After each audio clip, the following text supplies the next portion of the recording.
Rasulullah sallallahu alaihi wasallam bersabda, arba'un min kanzil jannah.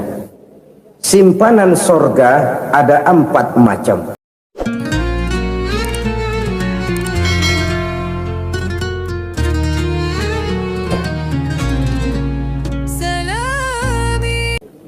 Pada pertemuan kali ini saya ingin menyampaikan sebuah hadis di mana Rasulullah sallallahu alaihi wasallam bersabda, arba'un min kanzil jannah. Simpanan sorga ada 4 macam. Yang pertama, ikhfa'us sadaqah, menyembunyikan sedekah. Saudara-saudara kaum muslimin, sebagaimana yang kita maklum bahwa Allah Subhanahu wa taala melebihkan sebagian rezeki dari kita terhadap yang lain. Ada yang kaya, ada yang setengah kaya, ada yang miskin, ada yang setengah miskin, dan selanjutnya. Ada yang gajinya kecil tapi penghasilannya gede. Ada yang penghasilannya gede tapi nggak punya gaji. Ada juga yang memang gajinya gede dan penghasilannya gede. Kelebihan rezeki merupakan sunnatullah dan tidak harus membuat kita merasa lebih dari yang lain. Bahkan sebaliknya, kelebihan itu harus membuat kita ringan tangan untuk menolong mereka yang memang memerlukan pertolongan. Kalau saudara diberikan ilmu, maka pertanyaan akhirat cuma satu: ilmumu kau amalkan untuk apa?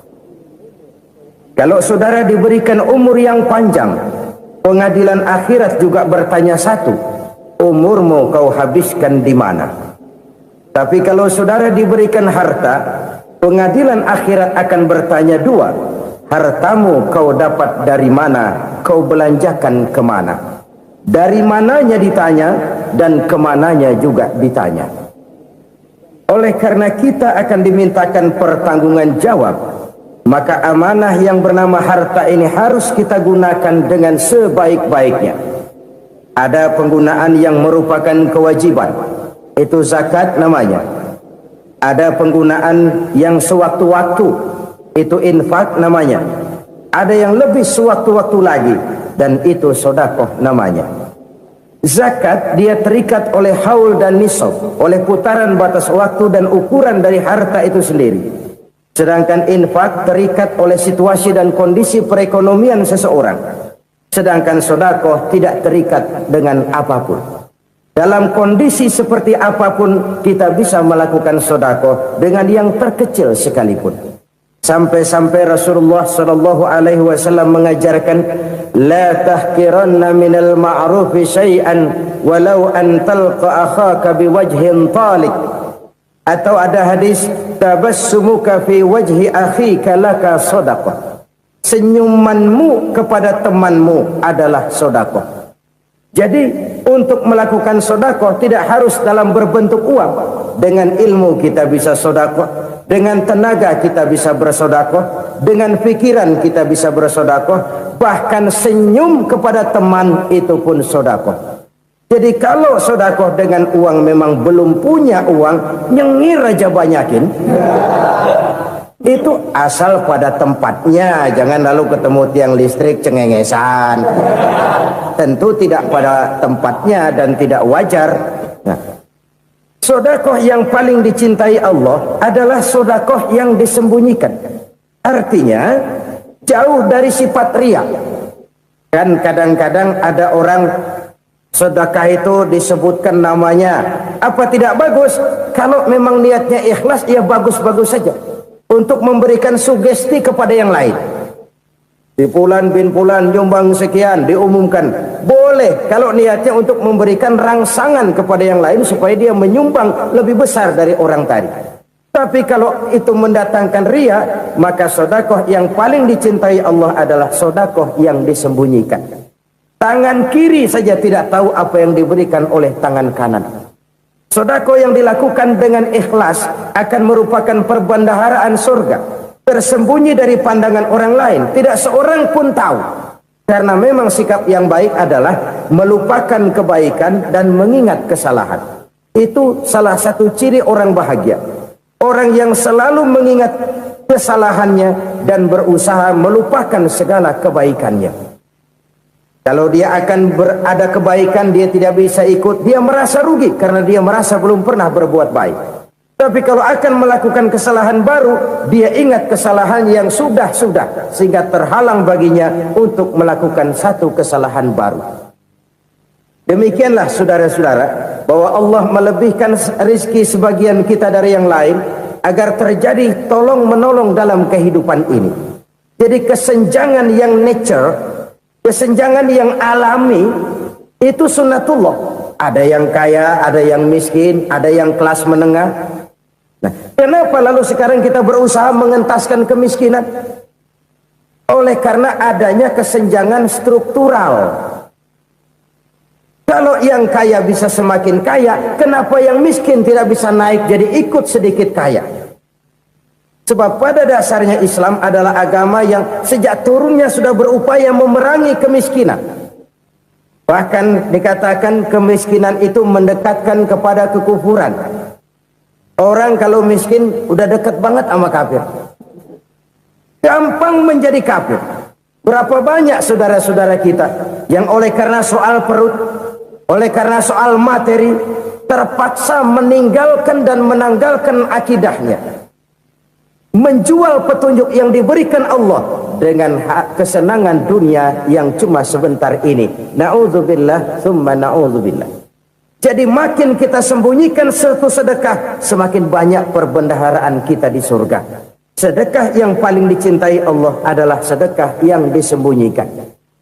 Malahan ada seorang sufi, dia punya kebiasaan kalau pergi sholat Jumat, dia bawa uang, itu uang dia taruh di bawah tikar masjid. Dia niat sedekah kepada siapa saja yang nemuin itu duit. Maksudnya apa? Supaya yang nemuin nggak tahu siapa yang punya duit. Demikian dia saking ingin menyembunyikan sedekahnya. Karena sifat ria itu bisa memakan amal kita sendiri. Ria itu termasuk menyebut-nyebut kebaikan kita. Orang yang suka nepuk dada, sedikit-sedikit ngitungnya kalau nggak gua. Tuh kalau nggak gua tuh. Tuh yang belah situ, kalau nggak gua. Iya, kalau nggak lu kenapa emang? Orang yang suka menepuk jasa. Tuh, biasanya memang begitu saudara-saudara. Kalau perang lagi berkecamuk, orang nggak sempat ngaku jadi pahlawan. Tapi begitu perang selesai, yang kagak kenal bedil ngaku pahlawan, mas. Itu sesuatu yang biasa. Oleh karenanya, orang-orang yang ikhlas dalam bersodako, disembunyikannya sodako itu, Allah cinta betul. Malahan ada hadis memberikan jaminan, inna sodakotal mar'il muslimi tazidu fil umri wa tadfa'u mitatas su'i. Sesungguhnya sedekahnya seorang mukmin tazidu fil umri, bisa menambah umur panjang, wa tadfa'u mitatas su'i, dan menyelamatkan manusia dari mati secara su'ul khatimah. Jadi siapa yang kepengen panjang umur, banyaklah sedekah. Yang bosan hidup, pelit terus. Sedekah menambah panjang umur dan menyelamatkan manusia dari mati secara su'ul khatimah. Pak, katanya umur itu nggak bisa ditambah, nggak bisa dikurangin. Kapan? Kalau ajal sudah datang. Wa idza jaa ajaluhum la yastakhiruna sa'atan wa la yastaqdimun. Kalau ajal datang tidak bisa dimajukan, tidak bisa dimundurkan. Itu kalau ajal sudah datang. Tidak bisa lagi umur ditambah dikurangi, sudah datang. Tapi kalau belum datang, itu kan haknya Allah. Mau ditambah, mau dikurangi, hak prerogatif Allah. Sebagai pencipta manusia, Allah maha kuasa dan maha mampu. Sedekah ini menambah panjang umur dan menyelamatkan manusia dari mati secara su'ul khatimah. Orang mati kan sama ya, kondisinya mati, nggak nafas. Tapi hakikat mati kan lain-lain. Ada yang mati itu husnul khatimah, baik akhirnya. Misalnya lagi ngaji mati, lagi sholat mati, lagi sedekah mati. Ini yang dinamakan dengan husnul khotimah, baik di akhirnya. Sebaliknya ada yang su'ul khotimah, jelek di akhirnya. Ini yang jadi catatan akhir. Lagi nyekek botol, mampus. Lagi banting kartu, modar. Su'ul khatimah, jelek pada akhirnya. Sedekah menyelamatkan manusia dari mati secara su'ul khatimah. Dan kita semua kepengen mendapat husnul khatimah, jauh dari su'ul khatimah. Oleh sebab itu yang bisa menyelamatkan kita dari penyakit itu antara lain adalah sedekah yang disembunyikan, yang dikerjakan dengan ikhlas karena Allah, tidak karena kepengen dipuji orang, tidak karena ingin dikatakan orang pemurah. Sebab orang dermawan itu orang yang memberi tanpa harus diminta. Kalau masih harus diminta, ya belum dermawan namanya, masih harus diminta. Kalau nggak diminta ya tulus, lolos, polos. Saudara-saudara kaum muslimin rahimakumullah, harta adalah amanat dan akan kita pertanggungjawabkan. Allah melebihkan rizki sebagian kita dari yang lain agar kita saling tolong menolong, bantu membantu. Nabi janjikan siapa yang meringankan beban saudaranya muslim di dunia, Allah akan meringankan bebannya di akhirat nanti. Sebuah jaminan dari baginda Nabi. Si orang yang kita bantu barangkali tidak bisa membalas, Allah yang akan membalas lewat jalan lain yang tidak pernah kita sangka-sangka. Ada orang tanya, Pak, ini ada orang nyumbang masjid sambil marah-marah, bagaimana? Saya bilang sumbangannya aja ambil, marahnya jangan. Marahnya jangan diambil, itu urusan dia. Saudara-saudara kaum muslimin rahimakumullah, umat Islam ini kan umat yang punya potensi besar. Kadang kita merenung, kenapa kadang-kadang pembangunan masjid kok lambat sekali? Kalau hotel hari ini peletakan pertama, bulan depan peresmian. Supermarket hari ini peletakan batu pertama, minggu depan peresmian. Tapi kalau sudah yang namanya masjid, kadang-kadang peletakan batu pertama sekaligus jadi batu terakhir. 3 tahun, 4 tahun, campur nebar jalak di jalanan, duit dijaring kayak ikan sepat. Apa tidak ada orang Islam yang kaya? Banyak. Apa tidak ada pengusaha muslim yang jadi konglomerat? Ada. Lalu yang belum banyak itu yang komit terhadap nilai-nilai agamanya. Akhirnya kita jatuh jadi umat yang lemah. Belum ada pengusaha konglomerat muslim buka pabrik supermi cap beduk misalnya umpamanya atau pabrik kecap cap sorban supaya identitas keislamannya sedikit kelihatan. Kita jatuh jadi umat yang lemah karena potensi tidak terinventarisir dengan baik. Kita ini ibarat kompor yang cuma matengin nasi orang lain. Potensi kita dimanfaatkan oleh orang lain. Ukhuwah Islamiyah kita baru terbatas kepada silaturahmi. Ukhuwah di bidang ekonomi kita lemah, ukhuwah di bidang kebudayaan kita lemah, apalagi ukhuwah di bidang politik kita lebih rapuh lagi. Padahal ukhuwah itu adalah totalitas kehidupan manusia, menyangkut ipolek sosbud, memerlukan nilai-nilai ukhuwah. Jadi oleh karena itu mari kita menyadari di dalam harta kita, walaupun kita yang cari, pergi pagi, pulang sore, peras keringat, banting tulang, di sana ada harta anak yatim, di sana ada hak masjid, di sana ada hak pesantren, di sana ada hak jihad. Berbahagialah seseorang apabila dia oleh Allah dijadikan keran. Keran itu menyimpan air, tapi tidak untuk dirinya, tapi disalurkannya kepada mereka yang memang memerlukannya. Saudara-saudara kaum muslimin rahimakumullah, ini yang pertama. Jadi perbendaharaan surga adalah menyembunyikan sedekah. Orang lain nggak tahu, kita pun nggak pernah ngitung-ngitung. Kita anggap lewat begitu saja, padahal itu deposit akhirat. Satu. Yang kedua, perbendaharaan surga itu apa?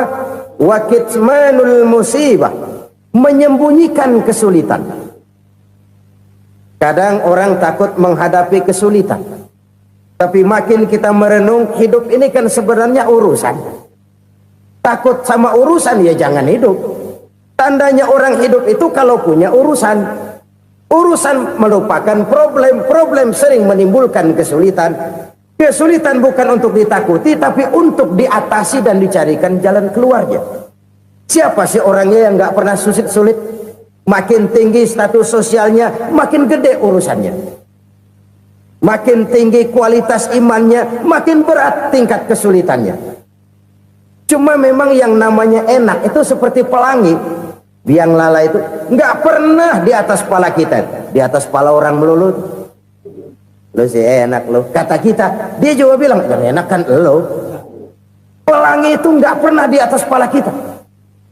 Kata tukang beca, aduh enak ya naik Mercy. Kata tukang beca, apa yang di dalam mobil Mercy? Aduh enak bener tukang beca, di jok ngeringkuk ngorok pulas bener. Saya kamar pakai AC sejuk, tempat tidur sutra empuk, alga spring bed, kulak kulik nggak bisa pulas kalau belum minum Valium, belum tidur. Enak bener tukang beca, di jok ngorok nggak tahu wetan kulon. Si tukang beca bilang yang di Mercy enak, yang di Mercy bilang tukang beca enak. Inilah enak, nggak pernah di atas kepala kita, di atas kepala orang lain melulu enak itu. Nah saudara-saudara, yang merupakan perbendaharaan surga itu orang yang bisa menyembunyikan kesulitan, baik pribadi ataupun rumah tangga. Nih terutama rumah tangga yang jadi soalnya. Kadang-kadang kita ini kalau senang, sebaliknya kalau senang kita diam, kalem aja, cuek. Banyak banget duit kita bawaan, diam aja udah. Malah ketemu orang takut. Tapi begitu susah, sekampung tahu. Padahal Nabi mengajarkan perbendaharaan surga itu menyembunyikan musibah, menyembunyikan kesulitan. Kalau enak, cerita sama orang-orang. Kalau nggak enak, rasain sendiri, tekan sendiri, atasin sendiri. Kita kan sebaliknya. Senang kita diam, asal lagi susah, paling tidak kita nyari teman buat cerita kesusahan. Siapa orangnya yang nggak pernah susah? Cuma soalnya bagaimana kita mengatasi kesusahan itu sendiri. Begitu juga misalnya kalau orang sudah berumah tangga, itu orang tuanya harus menjadi tempat dia cerita yang enak-enak saja. Yang nggak enak rasain berdua, selesaikan berdua, atasin berdua. Jangan dibalik. Asal senang diam, giliran susah saja. Maknya laporan. Terbalik. Bisa menjaga security informasi. Maka nama bayam keluar diam, malah seluitan. Enak amat lo makan daging ayam. Security informasi. Saudara-saudara kaum muslimin rahimakumullah, ujian yang terberat itu yang pernah diberikan kepada para nabi, para rasul, para aulia, para ulama. Makin tinggi keimanan, makin berat bentuk kesulitan. Ayo saya kemukakan satu contoh saja. Ada seorang nabi yang kaya, nabi kaya, namanya Nabi Ayub. Iblis kalau orang begini kan keki, ibadahnya rajin, kaya. Nih yang kayak begini susah digodain. Kalau ibadahnya rajin, miskin, kali bisa disogok. Sini imannya mantap, ibadahnya rajin, kaya, nabi lagi. Oh, tapi namanya iblis nggak kurang akal. Laporan, Tuhan, kenapa les? Ya ini bahasa saya, bahasa Qurannya sih nggak gitu. Itu hambamu yang namanya Ayub, dia rajin ibadah cuma karena dikasih kaya aja. Coba kasih miskin dia, berhenti dia sembahyang. Ah kamu bisa aja. Saya tahu Ayub itu hambaku yang ikhlas. Saya buktiin Tuhan, silahkan. Dibuktiin lah, iblis turun ke alamin. Yang mula-mula dia lakukan, dia rusak sawah ladang Nabi Ayub. Dia binasakan binatang ternak Nabi Ayub. Sehingga dalam waktu singkat jatuhlah Nabi Ayub dari orang paling kaya jadi orang paling miskin. Beliau masih ibadah di mihrab dalam masjid. Datang iblis. Saudara Ayub, ya. Lagi ngapain? Ibadah. Nyembah Allah, nyembah Allah. Oh, percuma. Kenapa? Tuhan yang ente sembah nih, dia udah bikin miskin ente. Sawah ladang ente hancur lebur, binatang ternak binasa. Sekarang ente jadi orang paling miskin. Ngapain nyembah Tuhan kayak begitu? Tekor. Udah berhenti dah ibadah, berhenti ibadah. Ini iblis sama Tuhan lapornya lain, yang dikerjakan kepada Nabi Ayub juga lain. Benar begitu iblis kata Nabi Ayub? Iya, sawah ladang saya habis, buras. Binatang ternak saya binasa, binasa. Saya miskin, bangpak. Apa jawab Nabi Ayub? Bukan innalillahi, ini hebat. Alhamdulillahillazi a'tani wa akhza minni. Segala puji bagi Allah yang telah memberikan harta kepada saya dan sekarang mengambilnya lagi. Alhamdulillah. Allah yang ngasih, Allah yang ambil. Itu mah urusan Allah. Iblis cuman ibadah jalan terus, sujud lagi Nabi Ayub. Iblis seleher gondok banget. Dasar Nabi nggak mempan dia apa-apain. Miskin malah alhamdulillah. Allah yang ngasih, Allah yang ambil. Jadi kalau kita tidak komit, kita tidak terikat kepada kaya, miskin, senang, susah, apa yang bisa bikin kita susah? Jadikan kekayaan, kemiskinan, jadikan senang, susah sebagai anak buah yang bisa kita atur. Jangan kekayaan ngatur kita, jangan kemiskinan ngatur kita. Kita yang harus mengatur mereka. Senang, susah, kaya, miskin, bahagia, sengsara, jadikan itu anak buah yang bisa kita atur. Kalau sekarang kita kaya, lain saat boleh jadi kita miskin, semiskin-miskinnya. Allah yang ngasih, Allah yang ambil. Tenaga mana yang bisa menghalangi? Ibadah jalan terus. Iblis makin gondok. Dasar Nabi loh. Akhirnya apa? Nabi Ayub dikerjain, diberikan penyakit. Demikian fatal penyakitnya. Bayangin, udah miskin sakit. Masya Allah. Miskin sakit. Sakitnya nggak lama, kira-kira 16 tahun. Istrinya 3, 2 mental minta ceraiin. Ngerawatin laki bengek begini. Senang belum tentu, susah udah pasti nih. Cerai aja, cerai dah. Cerai. Tinggal satu Siti Rahmah yang setia menemani beliau. Sesetia-setianya hati perempuan. Satu saat Siti Rahmah bilang, "Bang, iya, abang kan Nabi bang. Lalu namanya Nabi kan doanya jarang meleset bang. Maksud kamu minta kenapa sih sama Tuhan biar abang sembuh baik dah bang?" Siti Rahmah, iya. Saya sakit berapa tahun sih dah? 16 tahun bang. Sebelum ini saya sehat berapa tahun? Ya kira-kira 60 tahun bang. Nah coba ente banding-bandingin Rahmah.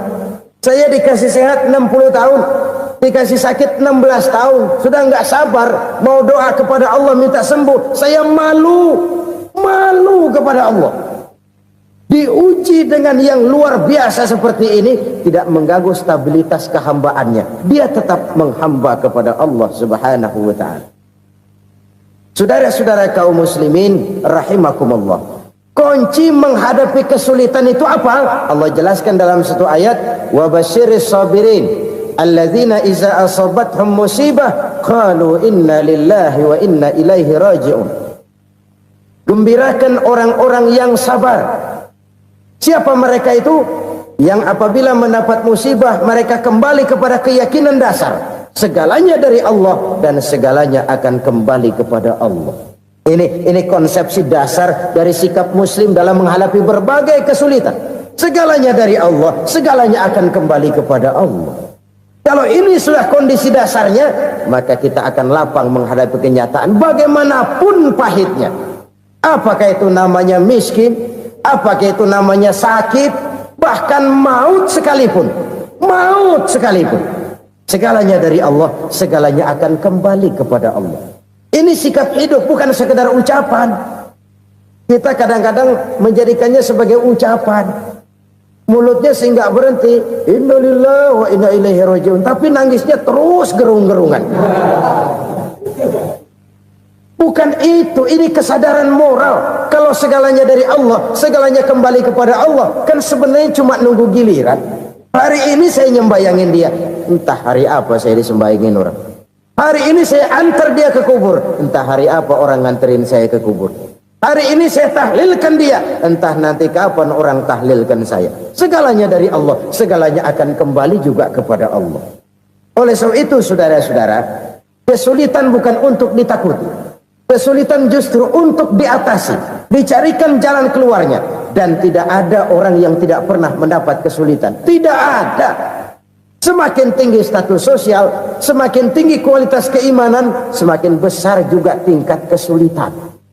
Hanya saja bagaimana cara kita mengatasinya. Dan Al-Quran menyatakan, inna ma'al usri yusra. Di balik kesulitan itu pasti ada kemudahan. Roda itu berputar. Karena itu Rasulullah Sallallahu Alaihi Wasallam mengingatkan kepada kita, ta'arraf ilallahi firraha ya'rifka fisyiddah. Ingatlah kepada Allah di waktu kamu senang, supaya Allah ingat kepada kamu di waktu kamu susah. Kalau waktu senang kita ingat kepada Allah, kita susah, Allah tidak akan meninggalkan kita. Tapi kalau waktu senang kita jauh dari Allah, sujud tidak sempat, dengan masjid jauh, ketika senang kita lupakan Allah. Nanti begitu kita susah, Allah lupakan kita. Dan itu menyakitkan. Oleh karena itu orang-orang tua kita dulu bilang, kalau lagi sehat ingat-ingat lu bakal sakit nanti. Kalau lagi kaya ingat-ingat satu saat kita bakal jatuh miskin. Bahkan kalau lagi muda ingat-ingat kita bakal tua. Dan yang terpenting, kalau lagi hidup ingat-ingat kita bakal mati. Saudara-saudara kaum muslimin rahimakumullah. Jadi yang kedua yang merupakan perbendaharaan surga, menyembunyikan musibah. Saudara-saudara kaum muslimin rahimakumullah. Hal ketiga yang merupakan perbendaharaan surga adalah wasilaturrahmi. Orang yang suka bersilaturahmi. Sebagaimana yang kita maklum bahwa manusia adalah makhluk yang disebut zon politika. Makhluk sosial yang tidak mungkin hidup sendiri-sendiri. Betapa dan siapapun kita memerlukan orang lain. Bodoh betul manusia kalau tinggal di tengah masyarakat tapi tidak mau bermasyarakat. Merasa hebat sendiri, pintar sendiri, gagah sendiri, kaya sendiri. Mungkin kalau mati juga ngubur sendiri. Jangankan kita di sini, di sorga saja Nabi Adam waktu sendirian bengong melulu, mondar mandir. Allah tegur dam sepi dam. Ya ini kalau bahasa saya. Iya Tuhan sepi ini nggak ada coret-corekan pisan ini. Diciptakan Siti Hawa baru anteng Nabi Adam. Itu di surga. Cobalah. Umpamanya saudara tinggal di Jakarta nih. Kayak bener. Apaan aja di Jakarta punya saudara dah. Jembatan Semanggi ambil. Monas buntel bawa pulang. Hotel-hotel ambil semua. Cuman tinggal di Jakarta sendirian, apa enaknya?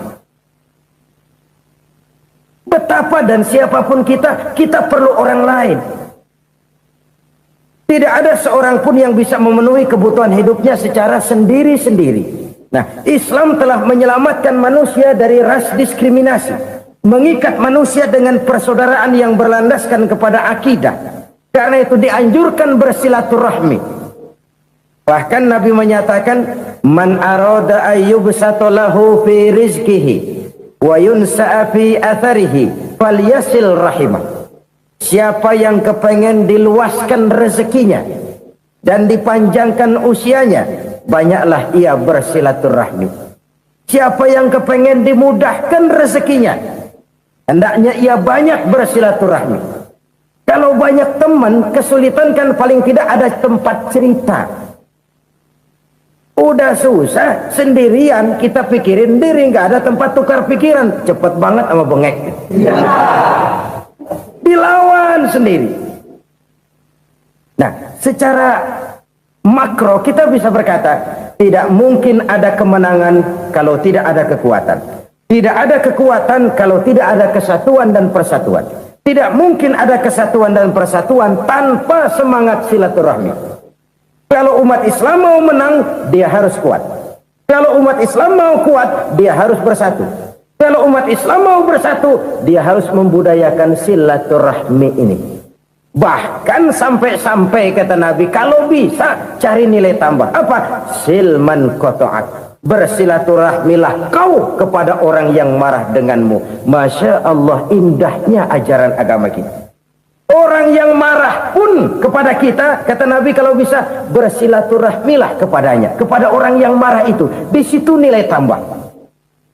Cuman jujur nih hadis, ngucapinnya gampang, ngamalinnya yang berat banget.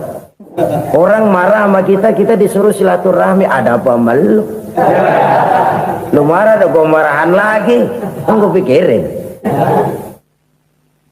Saudara-saudara kaum muslimin rahimakumullah. Tapi ini yang diajarkan, bahkan ini yang dicontohkan oleh baginda Rasul. Bagaimana begitu mudah, misalnya satu saat Abu Jahal ini ngatur strategi bagaimana bikin Muhammad celaka. Dia gali lubang di depan tempat tidurnya.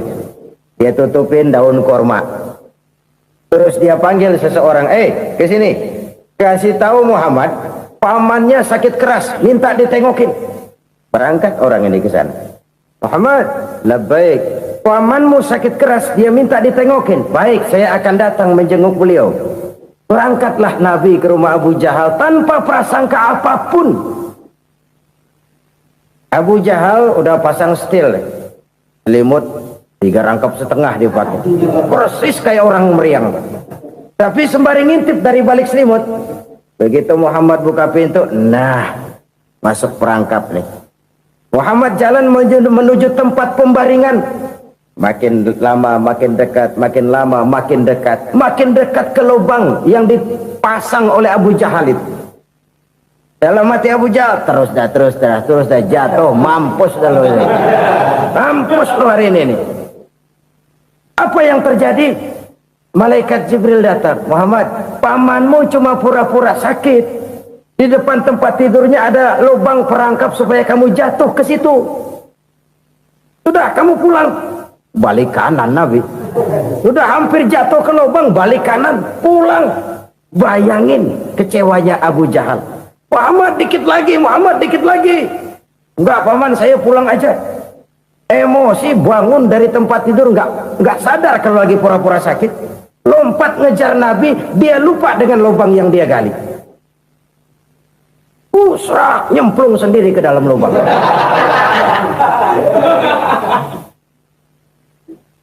Nabi terus berlalu.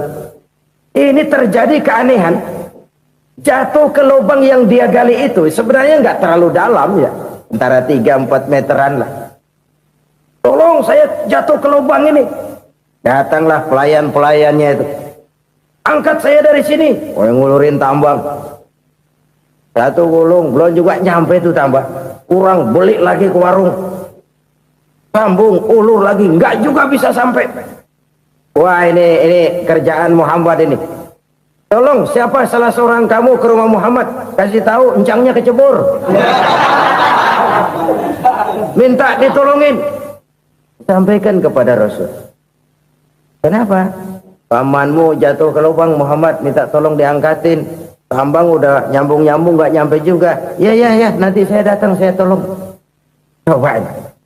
Nyata-nyata orang berniat jahat mau mencelakakan dia. Datang dia menolong. Ini yang disebut air tuba dibalas air susu ya ini. Bukan sebaliknya. Air tuba dibalas air susu. Paman, kecebur ya? Iya Muhammad, tolong ini. Pegang tangan saya. Nabi ulurkan tangannya. Nyampe. Dipegang oleh Abu Jahal. Diangkat ke atas. Sampai atas. Apa kata Abu Jahal? Sihirmu memang hebat Muhammad. Udah ditolongin dikata sihir. Yang enak kita kemplang kan itu orang begitu. Urusan apa? Tapi inilah akhlak. Kalau bisa kamu bersilaturahmilah dengan orang yang marah kepadamu sekalipun. Orang marah kita tetap baik. Kalau kita berbuat baik sama orang yang memang baik, rasanya sih biasa-biasa aja. Orang baik kita baik lagi, ya draw aja, belum ada nilai tambah di situ. Baru ada nilai tambah kalau kita bisa berbuat baik kepada orang yang nyakitin kita. Itu namanya kita setingkat di atas dia. Dia sakitin kita, kita berbuat baik sama dia. Dia pelit sama kita, kita baik sama dia. Dia marahin kita, kita deketin dia. Di situ kita punya nilai tambah. Jadi siapa yang ingin diluaskan rezekinya, kata Nabi, dan dipanjangkan umurnya, hendaklah ia banyak-banyak bersilaturahmi. Sederhana sebenarnya silaturahmi, tapi silaturahmi membangkitkan semangat kesatuan dan persatuan. Kesatuan dan persatuan melahirkan kekuatan. Dalam matematika 1 ditambah 1 pasti 2. Tapi di tengah masyarakat, 1 orang takut ditambah 1 orang takut, hasilnya jadi 2 orang setengah berani. Kenapa setengah berani? Karena udah berdua. Tadi pan takut sendirian. Kalau dia kumpul turu-turu takut lah jadi berani. Kita yang lemah, kita yang tidak berdaya, kita yang miskin, kalau mau kompak bersatu, apa yang nggak bisa kita kerjain?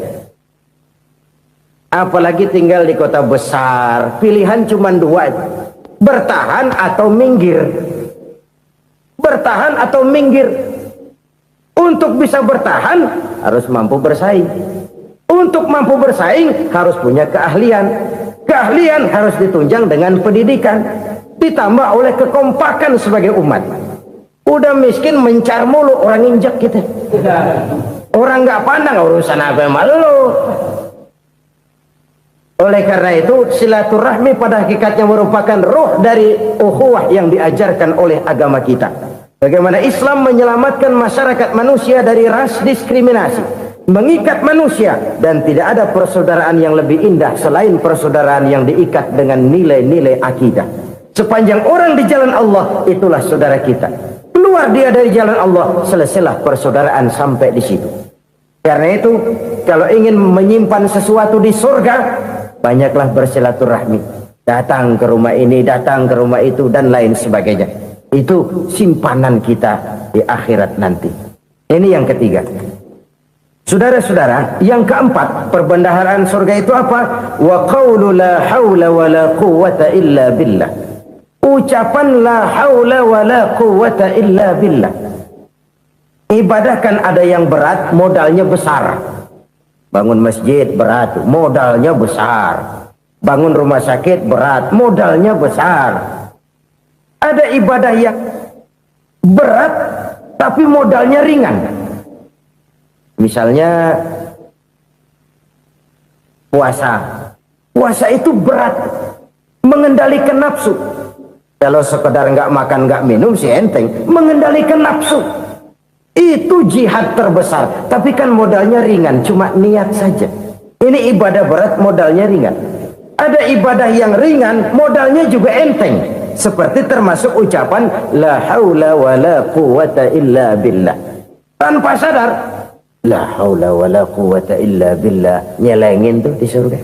Nyelengin, kita nggak terasa, nyelengin simpenan akhirat. La haula wa la quwwata illa billah. Nyimpan lagi. Kaget, la haula wa la quwwata illa billah, nyimpan lagi, banyak simpanan. Walaupun sebenarnya yang dimaksud di sini adalah kesadaran batin bahwa tidak ada daya dan kekuatan kecuali Allah. Itu intinya. Kita memulai pekerjaan disunahkan baca bismillah, kan begitu. Apa itu? Kesadaran moral.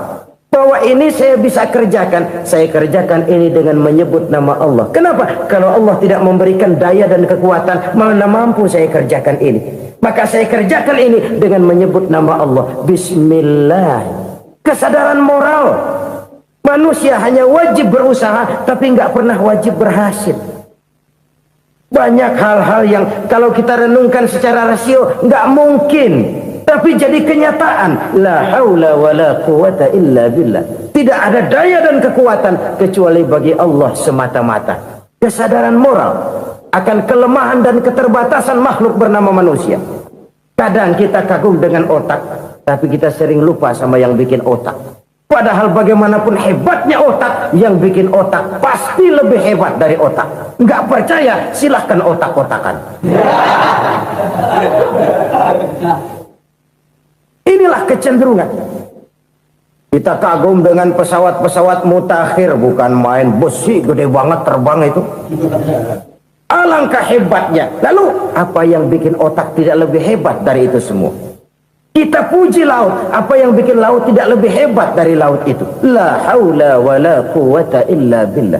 Tidak ada daya dan kekuatan kecuali Allah. Apa yang bisa kita lakukan kalau tidak karena daya dan